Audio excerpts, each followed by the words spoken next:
भगवान श्री कृष्ण जी के अनन्य भक्तों को अनंत सादर प्रणाम। आज दिनांक 25 जुलाई 2024 है।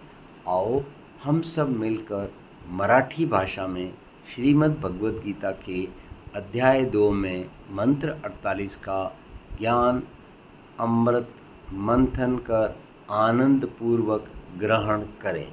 और इस कड़ी में आगे बढ़ते हुए सबसे पहले हम अपना कार्यक्रम प्रारंभ करेंगे हरि भक्ति के नाम जप के साथ। ओम नमो भगवते वासुदेवाय नमः। आइए मराठी भाषा में हम सबसे पहले सीखें मराठी। कि क्या हे बात है। धनंजय, तू आसक्तीचा त्याग करून सिद्धी असिद्धी यांच्याकडे समभावाने पाहून योग मानून कर्म करावेस. समभाव हाच योग आहे असे सांगितले आहे. इसीलिए आओ हम मूल भाषा संस्कृत में ज्ञान करें। योगस्थ कुरु कर्माणि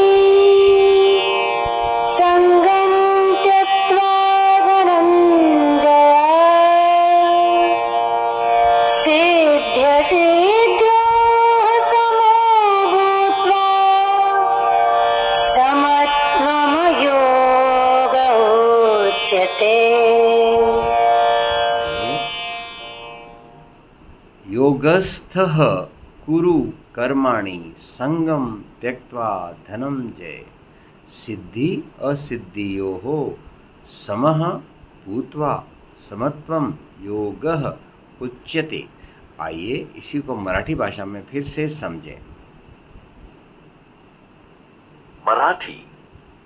हे धनंजय, तू आसक्तीचा त्याग करून सिद्धी असिद्धी यांच्याकडे समभावाने पाहून योग मानून कर्म करावेस.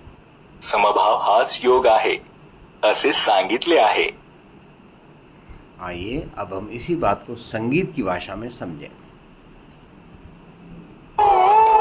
आसक्ति सब तज सिद्धि और असिद्धि मान समान ही योगस्थ होकर कर्म कर है योग समता ज्ञान ही। आइए अब हम इसी बात को हिंदी भाषा में। हे धनंजय, तू आसक्तीचा त्याग करून सिद्धी असिद्धी यांच्याकडे समभावाने पाहून योग मानून कर्म करावेस. समभाव हाच योग आहे असे सांगितले आहे. आइए अब हम इसको हिंदी भाषा में एक बार फिर से पकड़ें। हिंदी। हे धनंजय, तू आसक्ति को त्याग कर सिद्धि असिद्धि में सम होकर योग में स्थित हुआ कर्म कर।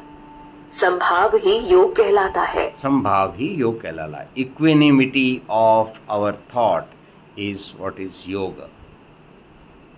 O Dhananjaya, you perform your actions while dropping the attachment, considering success and failure equally and being established in Karma Yoga. This evenness in mind is called yoga. So, friends, evenness of the mind, that is performing one's responsibility without attachment, is what is the yoga. Okay Marathi भाषा इसी बात को हम फिर से एक बार मराठी।